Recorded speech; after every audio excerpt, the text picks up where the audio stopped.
warahmatullahi wabarakatuh. Perkenalkan, nama saya Mujizat Alam. Saya ingin mengucapkan terima kasih kepada seluruh masyarakat yang telah mendukung suksesnya kegiatan Proteus Proteksi Turtle yang merupakan program kolaborasi antara National Oceanographic dengan Himbio 4 dalam rangka Semarak HUT 4 tahun National Oceanographic dan juga Semarak HUT dari Himbio 4. Terima kasih atas segala dukungan yang telah diberikan oleh masyarakat sehingga kegiatan ini dapat dilaksanakan dengan sangat baik. Selamat siang teman-teman, ketemu lagi dengan aku Joanna. Di saat ini aku lagi ada di kawasan konservasi penyu Purma Asi. Nah, apa aja sih yang bakal kita lakuin saat ini? Kita akan ketemu langsung dengan Pak Anom. Pak Anom akan menjelaskan dan mengajak kita berkeliling untuk melihat apa aja yang ada di Purma Asi dan detail tentang konservasi penyu itu sendiri. Selamat siang Bapak. Selamat siang. Selamat siang. Selamat siang ini ya teman ya. Oke. Jadi selamat siang teman-teman. Jadi ini adalah tempat Purma Asi. Tepatnya di Jalan Krishna, Banjar Mekarsari, Desa Prancak, Kabupaten Jemberana, Bali. Nah, jadi saya jelaskan di sini.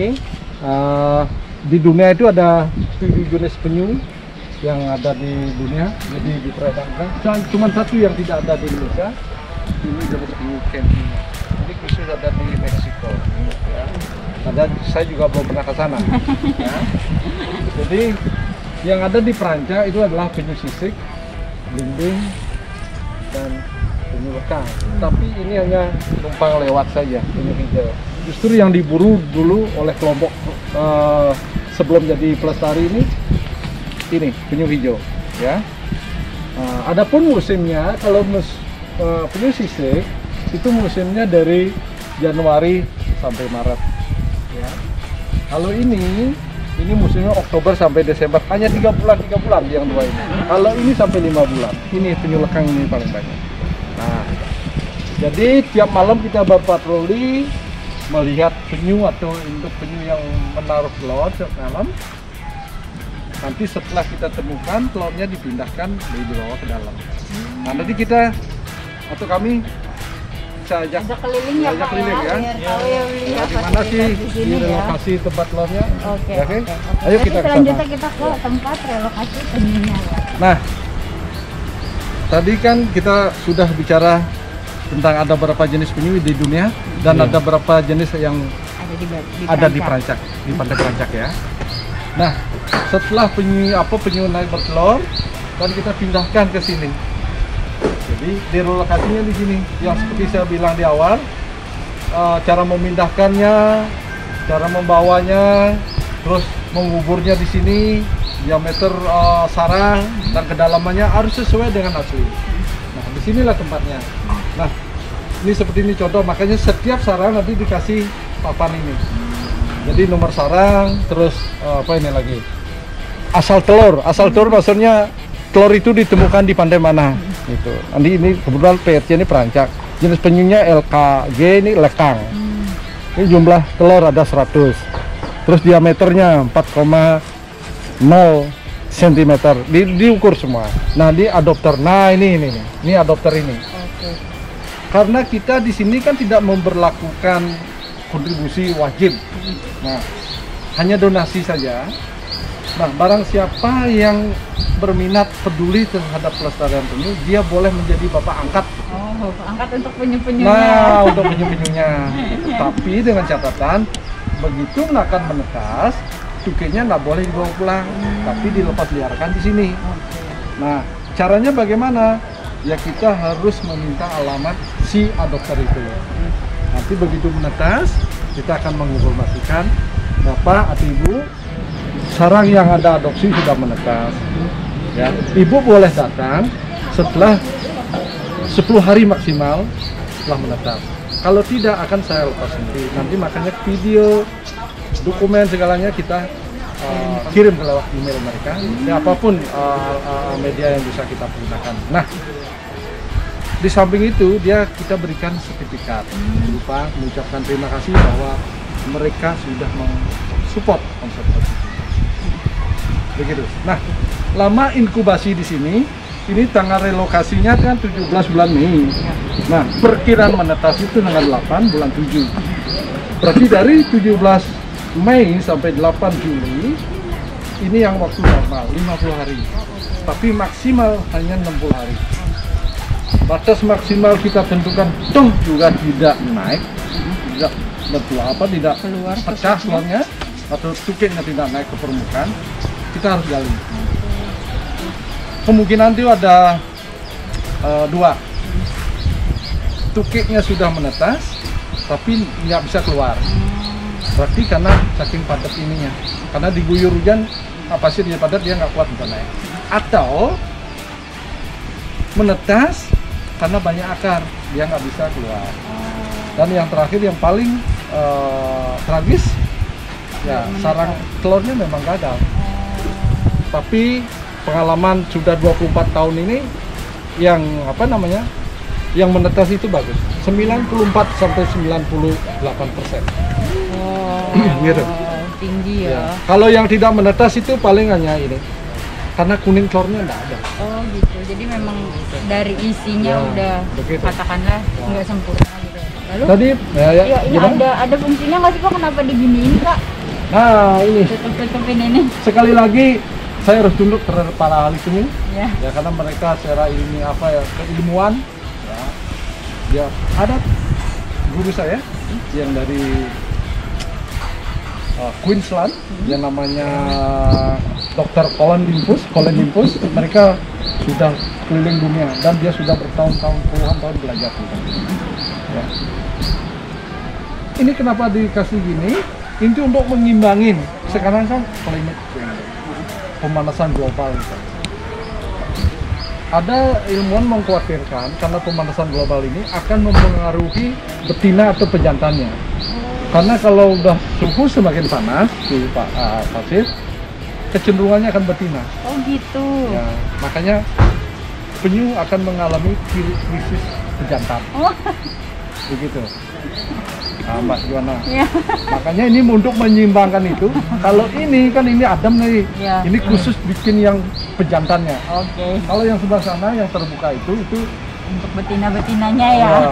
nanti Mbak Juana kesini deh pada bulan Juni atau Juli. Oke. Ini akan penuh ini. Penuh.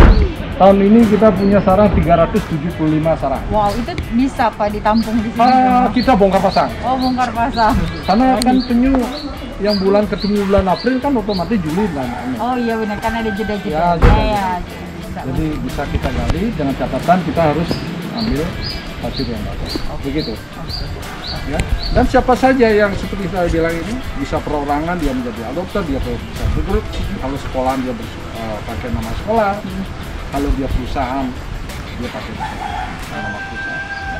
Tidak semua, ini harganya 500.000 untuk Oh, nilai donasinya per mes, sebesar ya. itu. Oh, bisa per mes. 500.000 untuk 1 tahun untuk alam lagi tidaklah mahal. Ya, benar. Apalagi kalau Betul. dikerjain bareng-bareng. 500.000 Bapak, dibagi 365 hari. Berarti kita menyisihkan berapa sih? ya, kurang lebih 800-an lah ya, 800 rupiah ya. Kurang lebih. Oke. Ya, pengusaha-pengusaha yang berkaitan dengan alam, ayolah kembalikan sedikit saja apa yang kita pernah ambil dari alam. Itu aja. Jadi nggak berat. Selanjutnya nih Pak, kalau setelah penyunya menetas dari sini nih Pak, terus lalu dibawa kemana lagi? Ada ya, Pak? dua. Kalau yang tidak adopter kita langsung rilis, Oke. lepas liarkan ke laut. Ke laut. Kalau yang tidak ada adopter, kalau yang yang ada adopternya seperti saya bilang tadi, dia hanya bisa memiliki waktu hanya 10 hari. 10 Kalau hari. tidak kita lepas, kita tahan yang 10 hari itu di kolam penampungan sementara. Oke. Ayo Ini kita lihat ke Pak. penangkaran, yuk. Asik. Ayo kita jalan-jalan.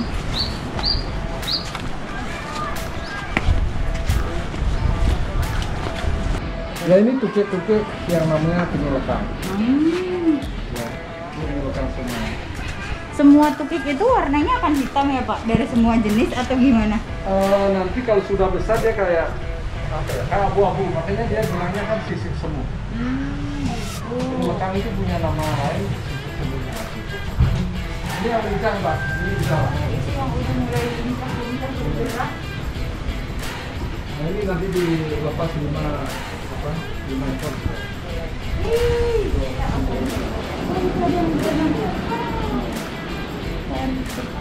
Yang paling rawan tuh cukai itu selama dari nol dari bermutas sampai mau masuk 2 bulan itu rawan sekali. Kenapa tuh Pak rawan?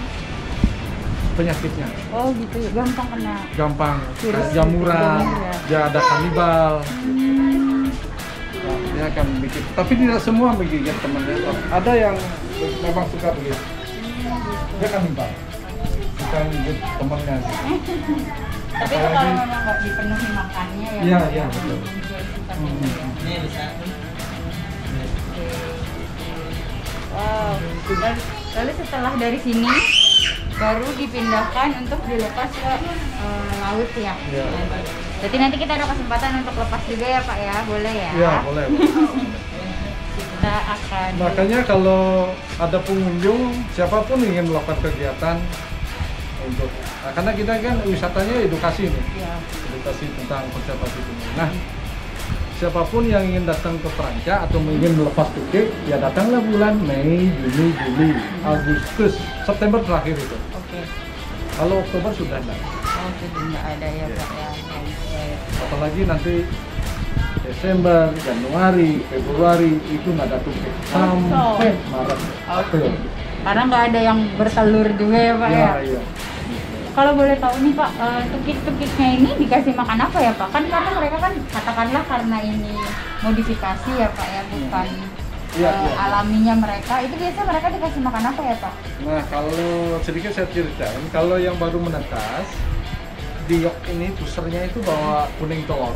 Masih ada nutrisinya ya? Nah, yok. Oke, Nah, oke. kuning telur. Nah, di situ bertahan untuk 10 hari. Hmm, Setelah itu baru dikasih, kebetulan tukik lekang ini dia mau makan ikan, tapi yang dicincang. cincang.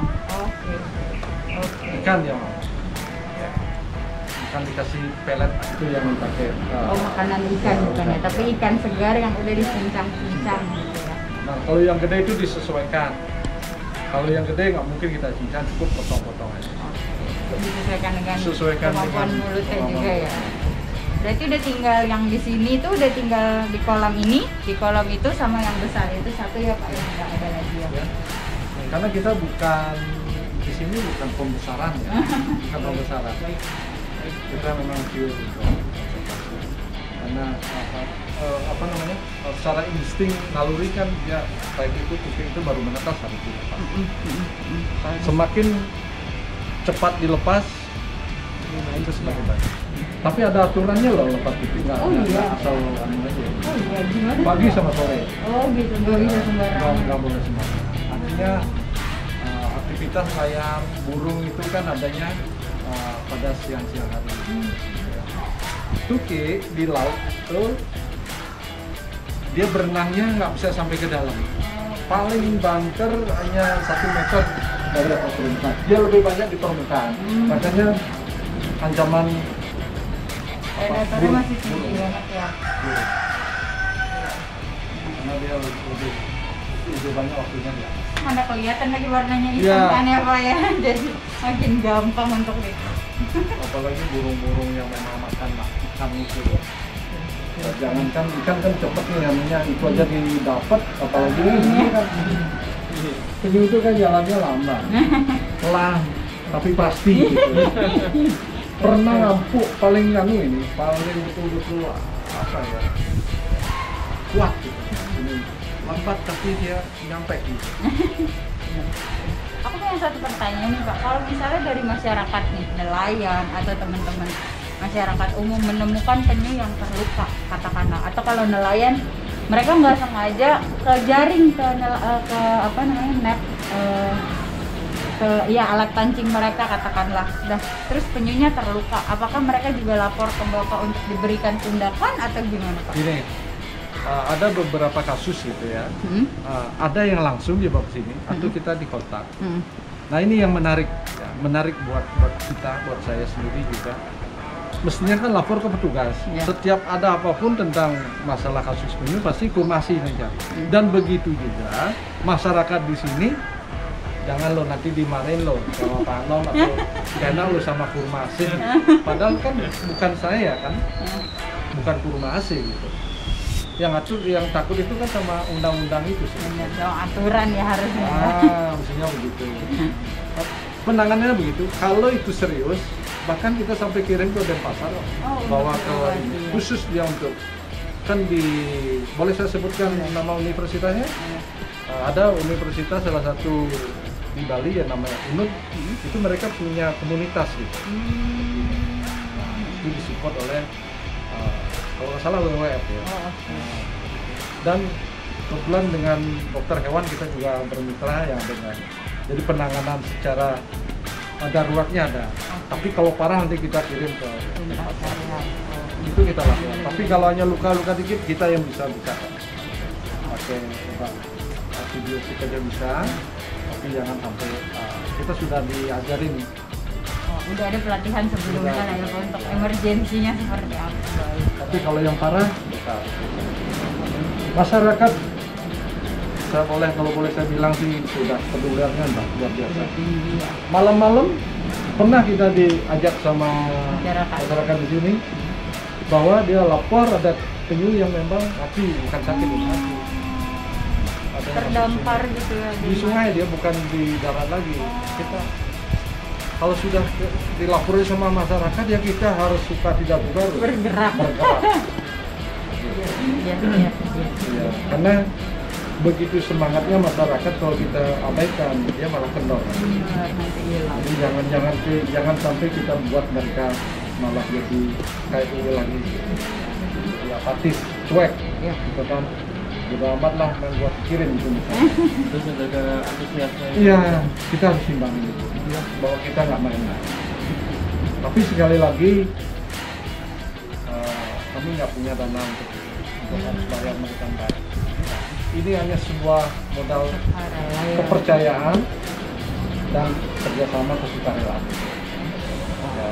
Tapi yang paling berat ya tadi saya bilang untuk formasi sekarang ini kan biaya operasionalnya, maintenance-nya.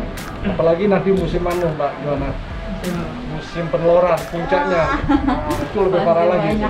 Karena gini, apapun bagian dari penyu secara undang-undang nomor 5 tahun 90 itu kan, apapun bagian-bagian dari penyu nggak boleh diangkut, diperjualkan, apalagi nggak boleh. Tapi apa ya orang bawa telur dari yang puluhan kilo bawa ke sini 2 meter jaraknya, apa kita bisa berpatokan pada undang-undang? Itu nggak bisa. Kita bukan membeli, tapi memberikan insentif, memberikan reward, Transportasi. supaya apa tujuannya? Supaya mereka kalau besoknya dapat dia bisa bawa ke sini lagi. Itu tujuannya. Mereka kan bensin dia nggak dapat minta, kan dia beli. Dia bentuk penghargaan itu. Ya, itu kan juga kan harus disiapkan. Ya, budgetnya itu kan harus dipersiapkan. Kita sekali lagi ketika orang melakukan sesuatu itu kalau dihargai kan dia senang. Tapi kalau dia mau cari tempat lain atau jual ke tempat orang itu misalkan bisa. Karena saya juga tidak menutup kemungkinan yang namanya larangan itu kok tetap aja bakal pelanggaran. Tapi minimal di Bali sekarang sudah. Selamat siang teman-teman NOSD dan Himbio Universitas Padjadjaran. Hari ini kita melakukan kunjungan spesial ke salah satu desa konservasi di Perancak, Jembrana. Apa sih yang akan kita lakukan di sini dan dengan siapakah kira-kira saya hari ini akan berbincang-bincang. Jadi langsung aja aku kenalkan ke tamu kita hari ini, superstarnya dari aktivis konservasi yang bergerak di bidang konservasi penyu. Langsung kita kenalkan saja dengan Bapak Ano. Bapak silakan memperkenalkan dirinya.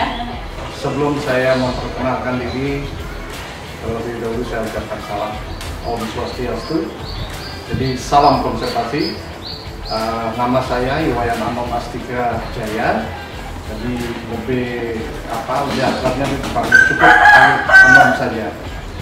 Posisi saya di sini sebagai Kepala Konservasi Penyu Formasi. Jadi Formasi ini berdiri sejak tahun tepatnya 11 Juni 1997.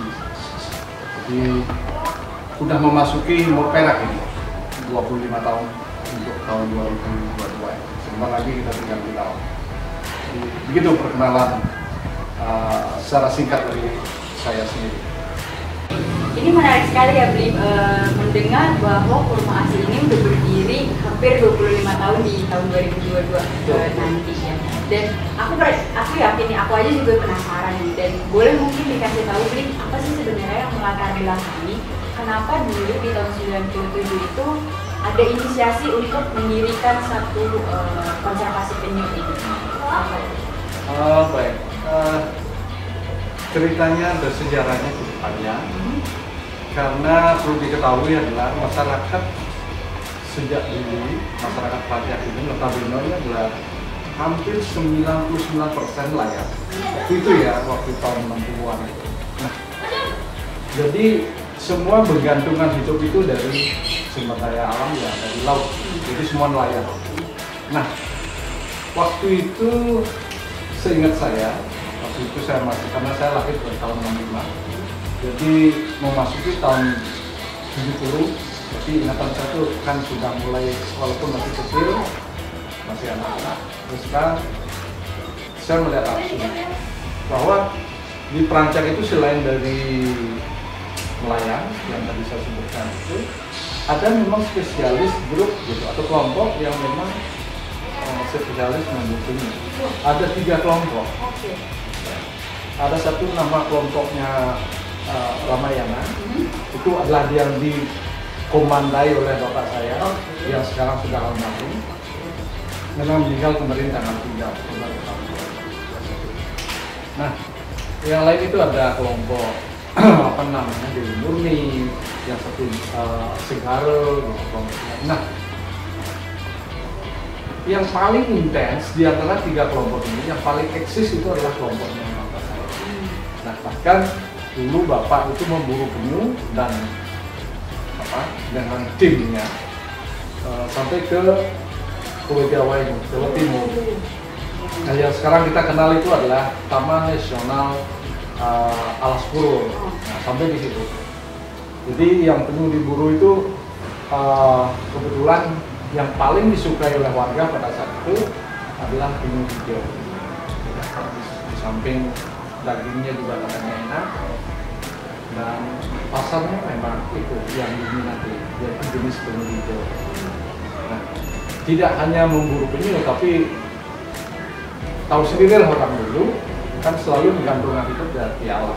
Jadi memanfaatkan apa yang kita bisa ambil di alam, apakah itu kayu bakar, apakah itu bambu untuk bangunan rumah, ataukah kayu yang besar untuk bikin perahu. Itu semua diambil. Nah, bahkan singkat ceritanya, bahkan bapak saya dulu pernah berurusan dengan aparat penegak hukum beberapa kali karena mengangkut, memindahkan penyu dari desa ini atau kota Jembrana ini dibawa ke Denpasar, karena pasarnya dulu kan Denpasar. Ya, begitu. Nah, dan terus begitu. Penyu diburu secara besar-besaran, yang khususnya penyu hijau, penyu sisik, dan penyu belimbing. Kebetulan di dunia ini kan ada 7 jenis penyu lah yang ada di dunia. Di Indonesia ada 6, terus di 4 jenisnya ada di Aceh. Tapi 6 jenisnya itu bermigrasi numpang lewat aja di Selat Bali ini. Selat Bali ini bukan hanya potensial penyu saja, tapi banyak sekali dari ikan-ikan. Ada ikan lemuru itu yang sampai banyak sekali. Dan sampai sekarang lemuru itu masih banyak, dan itu ditangkap dan cari. Ya, jadi, nah akhirnya apa yang melatar belakangi dari semua yang kita kerjakan sekarang itu tidak terlepas dari yang cerita tadi. Nah, pertama adalah Bali menjadi tujuan destinasi dunia. Di sisi lain, dalam tanda kutip ada pemburuan penyu, ada penangkapan, ada pembantaian, ada konsumsi. Itu yang melatar belakangi Bali menjadi bulan-bulanan disorot oleh dunia pada saat itu. Ya, karena jangankan orang memotong penyu, mengandangin penyu atau dieksploitasi seperti itu, jarum jatuh pun di Bali dunia akan ramai.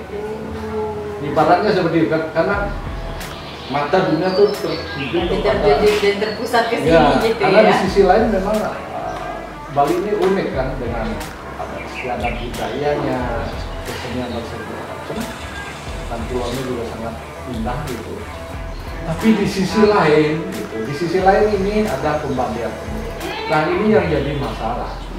Bahkan sampai tahun 90-an, Bali menjadi ancaman yang sangat serius dari internasional. Jika pemerintah Bali atau masyarakat Bali tidak serius untuk menangani masalah penyu ini, diharapkan turis-turis tidak boleh kita melakukan. Sampai ada ancaman seperti itu. Boykotnya seperti itu. Wow. Ini kan bukan main-main, bukan letak sambal. Iya. Ini serius. Iya. Dan dia fakta-fakta memang sudah didapat, data maupun apa ya, dokumen semua sudah. Kita tidak bisa lagi untuk mengelak, apalagi tidak mengakui sikap kita. Mau tidak mau sikap itu kita, ya karena sudah disalahgunakan. Yang tadinya adalah penyu itu untuk keperluan beriaknya atau upacara keagamaan, tergantung tingkatan upacaranya, tapi di sisi lain ada ya bisnis gitu, ada restoran segala macam. Itu baru dagingnya, belum lagi kulitnya, belum lagi telurnya. Apapun bagian-bagian dari penyu itu semua ada nilai ekonominya. Oke, jadi makin besar ya keinginan orang untuk memburu Betul, gitu. betul, betul, ya. Jadi seperti itu Mbak Joana. Jadi itu salah satu alasannya. Nah, yang kedua, kalau ini dibiarkan terus, satu penyu akan punah. Kedua, setahu saya penyu ini punya peranan penting di depan bawah laut yang bisa menjaga ekosistem. Karena warisan kita ada beberapa binatang-binatang satwa kita itu yang sudah punah. Gitu. Apa iya kita akan kehilangan penyu lagi? Nah, itu yang kita tidak ingin. Dan anak cucu kita nanti kan nggak tahu penyu. Ya. Tapi kalau pemanfaatannya secara lestari, saya yakin apapun itu bukan hanya penyu. Gitu. Saya yakin pasti akan lestari. Ya. Bisa dalam jangka waktu panjang lah ya. Ya.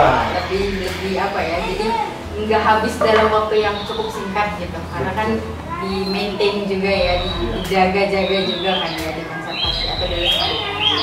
Ini menarik sekali ya Pak. Jadi awalnya berawal dari tim pemburu, dan itu salah satu pemburu yang sangat intensif ya, dan eksis kelompok dari kelompok almarhumah Beli. Lalu selanjutnya dimulai muncul kesadaran bahwa kayaknya nggak bisa nih kita terus-terusan kayak gini, dan akhirnya mulai mendirikan Kurma Asih ya Beli ya di tahun 97.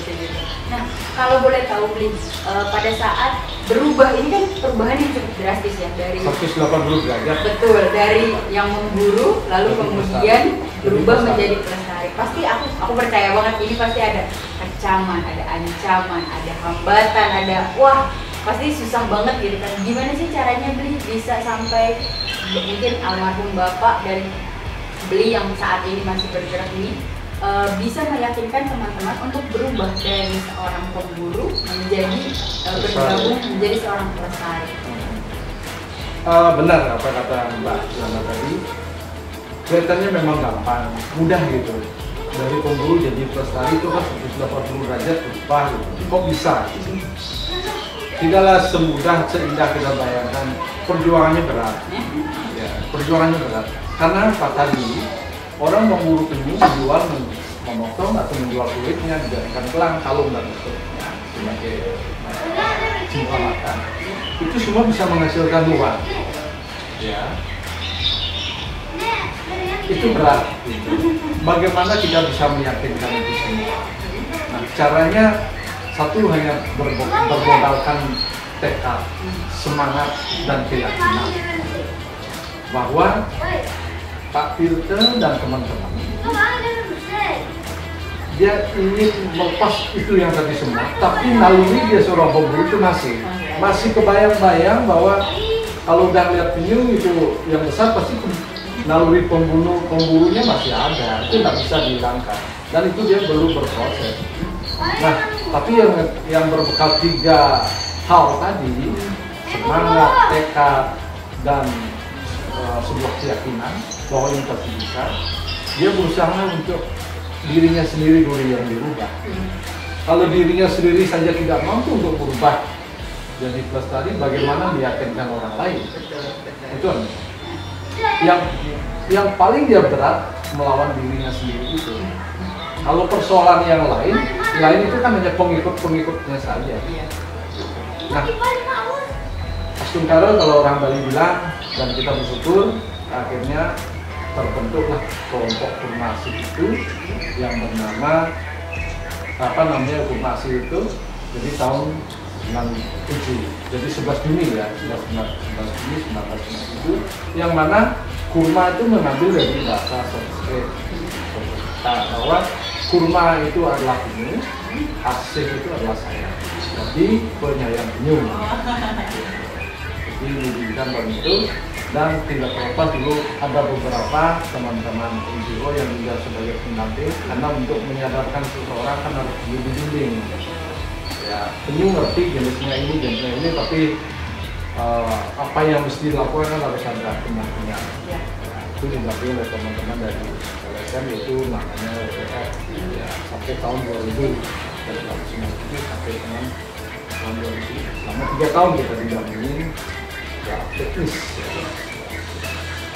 Ini menarik banget ya. Jadi benar cerita yang sangat luar biasa menarik ya teman-teman yang udah disampaikan sama Bri Anom. Tapi aku masih penasaran ya Bri.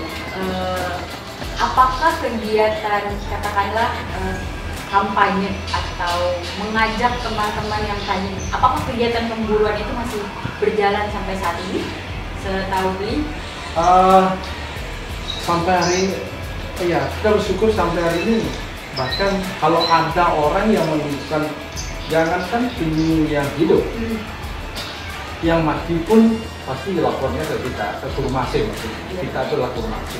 Nah, sedikit saya lupa tadi menyampaikan, penyu itu memang unik gitu ya. Unik dalam arti gini, dia punya jelajah renang yang sangat jauh. Dia bisa sampai ke Kopas di sini, bisa sampai ke Jawa, ke Kalimantan, begitu sebagainya. Itu bahkan dari Australia. Tapi begitu dia akan bertelur, dia akan kembali lagi di tempat di mana dia biasa menelur. Nah, kebetulan di Perancang ini kan jadi satu bagian ada pesisir, ada penyu, ada ikan. Jadi masing-masing 3 jenis penyu ini memiliki atau punya musim yang berbeda-beda dalam setiap tahun. Ada dari Januari sampai Maret itu adalah musimnya sisik.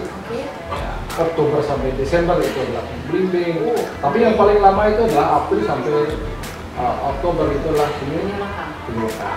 Penyu lekang yang paling. Karena kebetulan di Bali setelah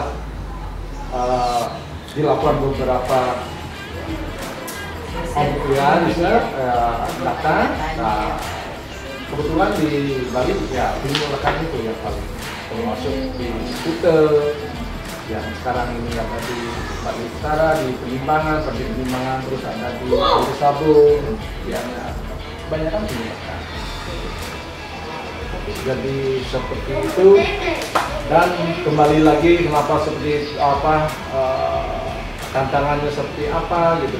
Yang jelas Kurmasi ini dulu tidaklah seindah apa yang kita bayangkan sekarang ini, yang kita duduk sekarang ini. Kalau dulu Bang, tempatnya duduk, sangat berproses, sangat sederhana dan sangat tradisional.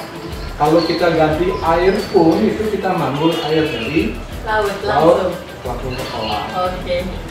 Dan mengetin sampah, malam-malam kita orang asik itu kita begadang di pantai untuk monitoring penyu bertelur, ya, jadi buat untuk trainer musim cek yang patroli.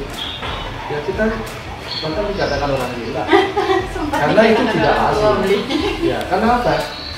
Pekerjaan apa itu? Orang nggak bisa dipenyunya, nggak bisa dijual, telurnya didapetin, ditanam lagi, direlokasi, mentas, tiketnya dilepas liarkan kembali ke laut. Terus hasilnya apa? Ya mungkin kebanyakan banyak orang melihatnya itu adalah pekerjaan yang tidak asli, dan kita dikatakan pekerjaan itu aja kok diambil, itu mendingan dia dari kemudian yang langsung bisa menghasilkan uang. Ya, tapi sekali lagi ketiga poin tadi, tekad kita bahwa komitmen kita adalah penyuhnya harus diselamatkan. Untuk kita ya. Iya, investasinya seperti itu. Ya. Nah, kalau boleh tahu kegiatan apa aja sih yang biasanya dilakukan sama teman-teman dari Kurma Asih ini? Ya, setiap tahun itu kan dari ada 12 bulan. 12 bulan itu akan dibagi. Jadi dari Januari sampai Maret itu akan kita lebih intens karena pasti masuk musim puncak musim hujan kan.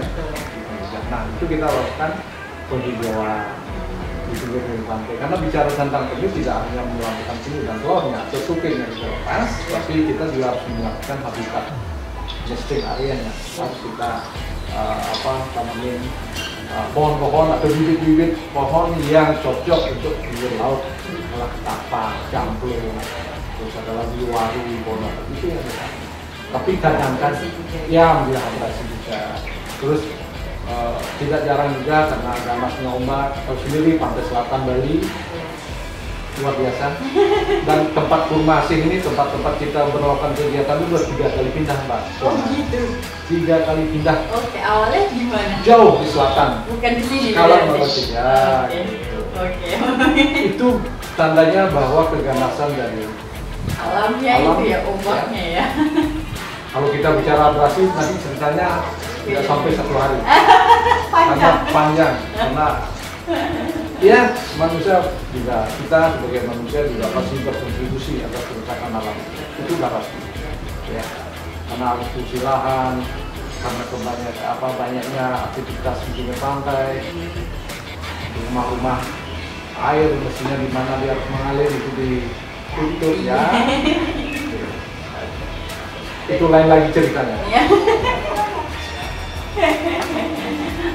Nah, kalau misalnya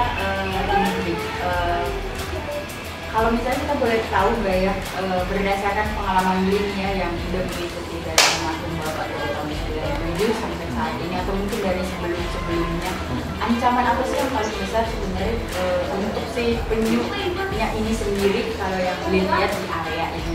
Ya. Gini dulu.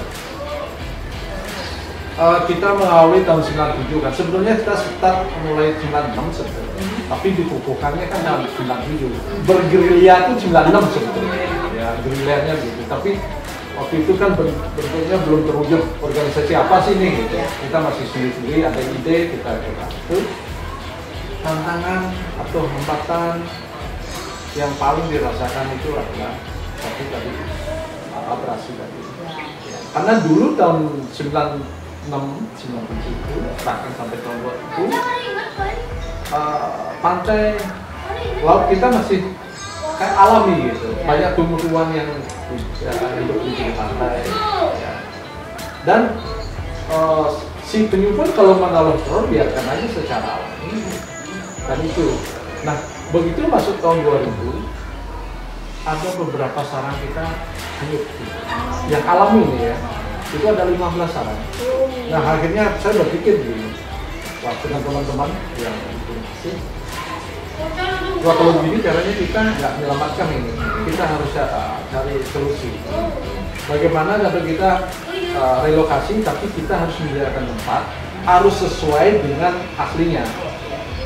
Pasirnya juga harus pakai pasir laut, dan nanti kedalamannya berapa senti, ya, diameter sarang juga disesuaikan. Terus idealnya satu sarang itu isi berapa, tapi kita harus lakukan itu. Makanya sejak tahun 2001 kita sudah merelokasi, memindah sarangkan, tapi harus sertifikat. Nah ternyata data dari itu dia kayaknya lebih baik. Satu itu, kedua kita akan lebih gampang untuk memonitor karena fokusnya kita ke satu area itu.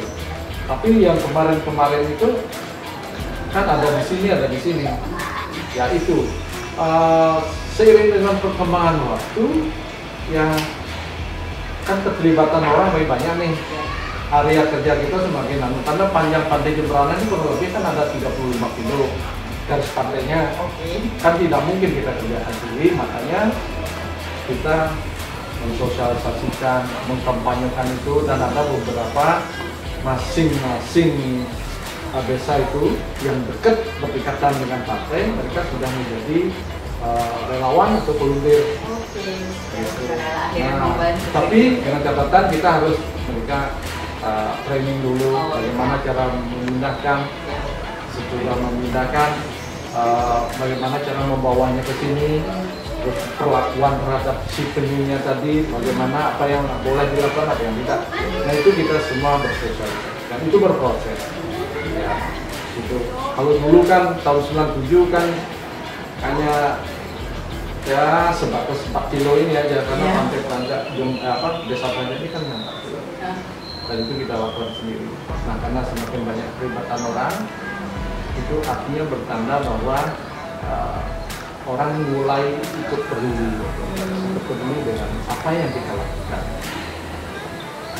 Oke, mungkin setelah tadi dijabarin ya banyak tentang ancamannya, bagaimana informasi ini berdiri, lalu hambatannya, bagaimana cara merubah pola pikir dari teman-teman mistifikasi ini. Boleh nggak sih kita tahu juga nih sejak awal Kurma Asih berdiri ini sampai saat ini, kira-kira capaian apa sih yang udah dilakukan gitu, kayak sepak terjangnya Kurma Asih ini yang udah diakui atau yang mungkin beli catat sendiri, mungkin itu seperti apa? Boleh diceritakan teman-teman mungkin beli? Ini dari awal ya, dari 97 kita cuma komitmen ingin menambahkan. Nah, penyu ini gimana supaya tetap lestari dan satu untuk anak cucu kita di tingkat hari ya. Saya tidak tahu ya. Mungkin semua itu apa yang kita capai sampai hari ini itu anggap saya bonus saja apa yang kita lakukan. Tapi tujuannya bukan itu. Ya, jadi ada penghargaan atau beberapa saya sebutkan yang ini aja ya, tapi yang lain-lain tidak saya sebutkan. Misalnya saya dapat pemuda pelopor tingkat nasional di bidang lingkungan hidup itu diberikan oleh Menteri Gus Dur tahun 2000, bisa terima di Palangkaraya itu. Dan yang paling teranggar itu adalah tahun 2017 Kurma Asih dianugerahi oleh Presiden Jokowi kalau berupa Kalpataru. Jadi semua itu bukannya saya bangga atau gimana, tapi campur aduk. Itu akan menjadi beban, kita harus tetap eksis. Karena pertanggungjawabannya itu begitu kita diberikan pendidikan seperti itu bukan main tanggung jawab. Itu bukannya kita malah jadi seneng enggak, tapi di sisi lain ada tanggung jawab yang lebih besar, harus kita pertahankan itu. Nah, sisi lain memang ya saya anggap itu adalah sebuah bonus saja. Tapi sekali lagi tujuan kami bukan tujuan utama seperti itu. Saya anggap itu sebuah apresiasi dari pemerintah. Saya wajib berkewajiban dan seyogianya juga saya harus mengucapkan terima kasih apapun itu. Dan kita bersyukur kepada Tuhan karena karma baik itu pasti akan baik juga.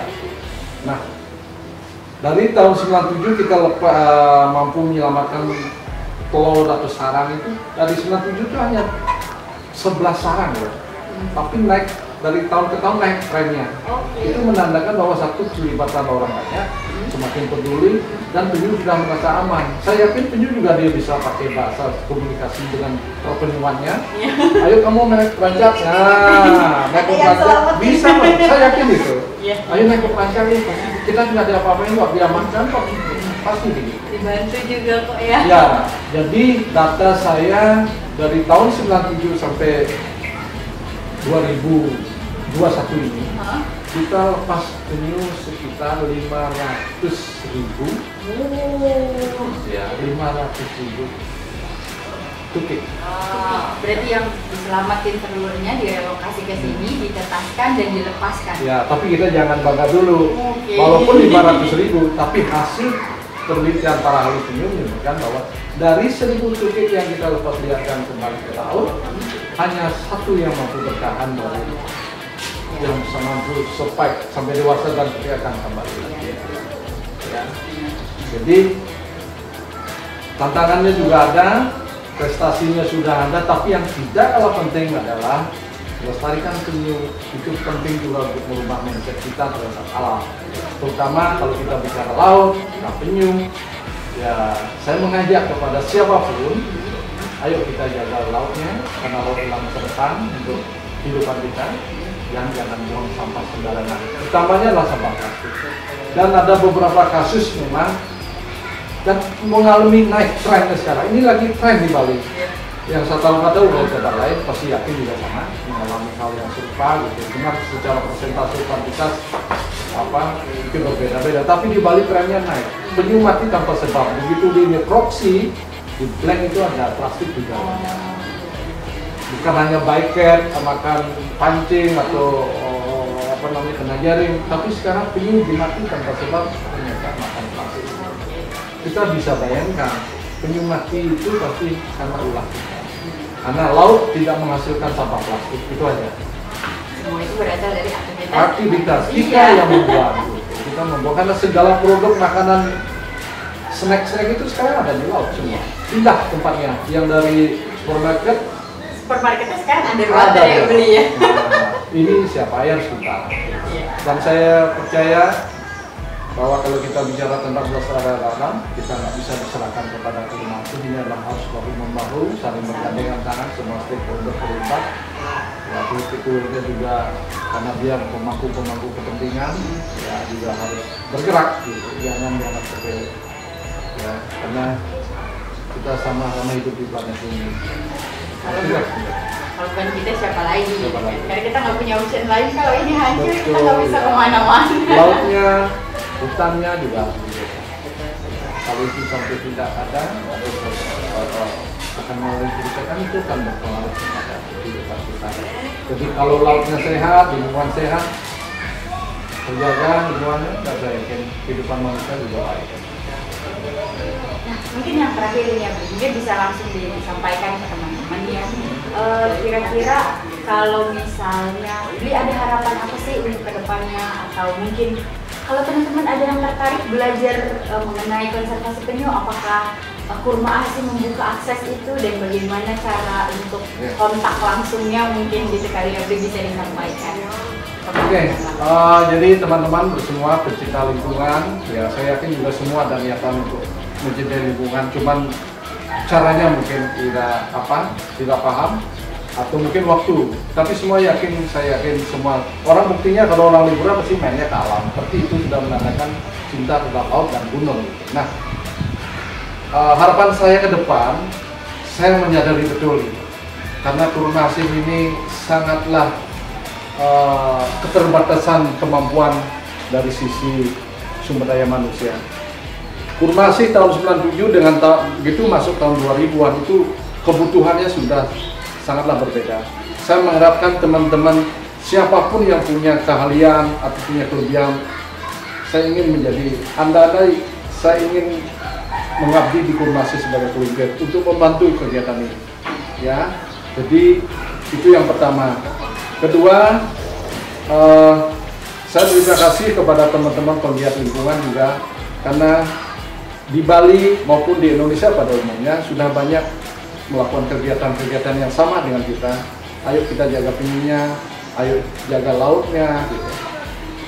Yang di mangrove juga sama, ya pokoknya lingkungan lah.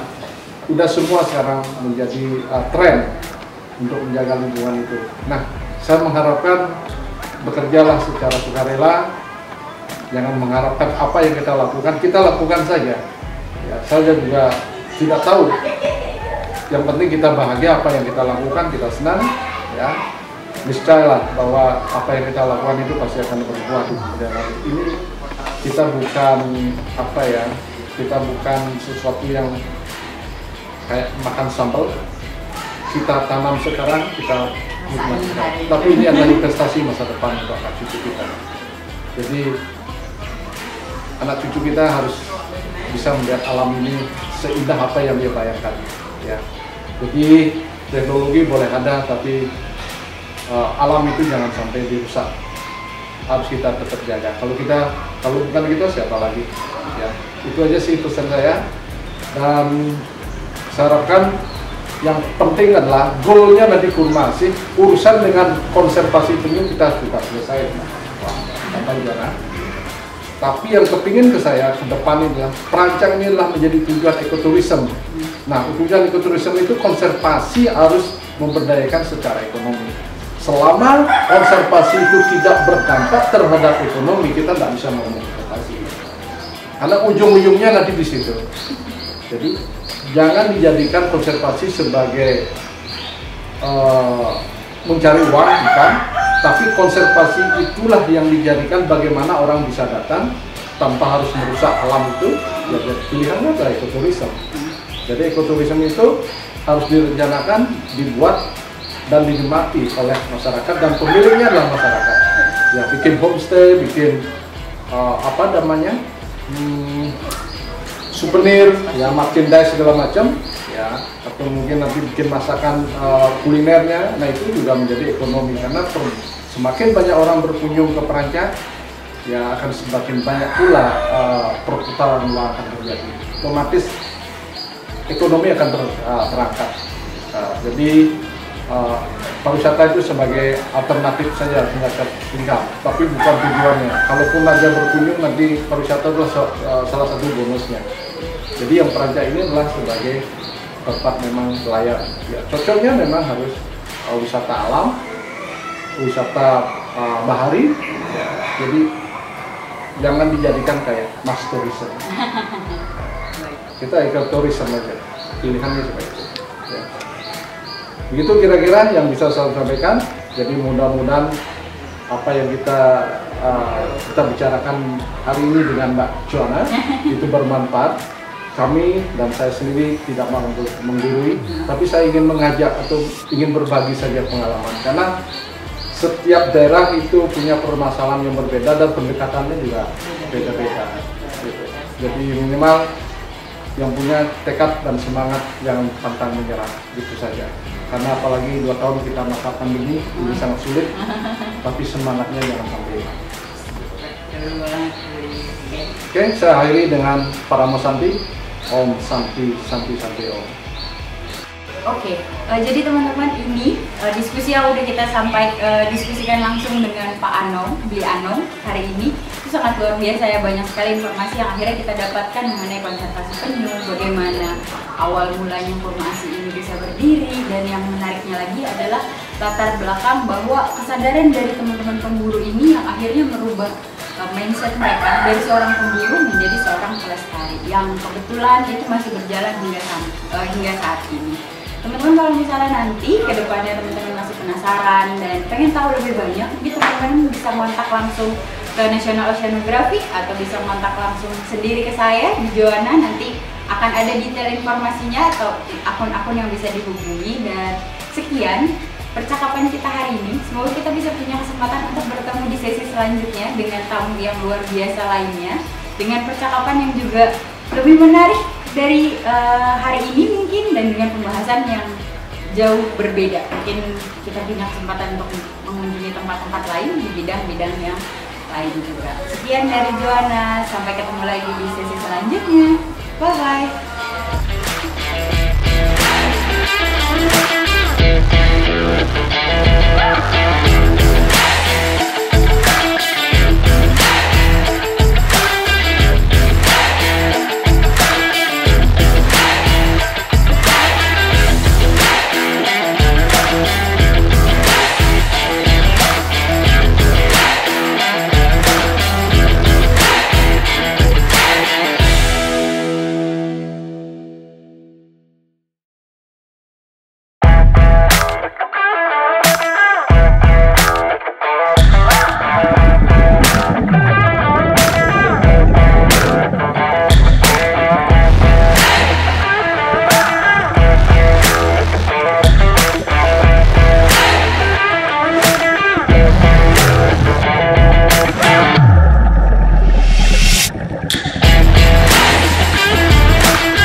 Terima kasih Hindio Universitas Padjadjaran, dan selamat hari jadi yang ke-61.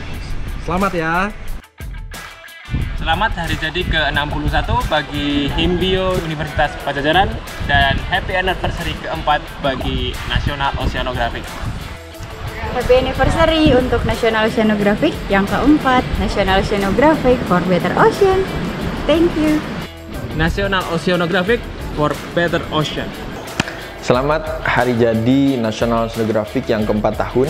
Dan terima kasih kepada seluruh masyarakat, kepada seluruh Sobat NOC semua yang telah mengucapkan dan telah terus mendukung setiap program, setiap aktivitas yang dilaksanakan oleh National Oceanographic. Tetap dukung kami, sehingga kami akan terus dapat memberikan program-program yang akan menjadi jendela ilmu bagi teman-teman semua, bagi seputar kelautan. Terima kasih. National Oceanographic for Better Ocean.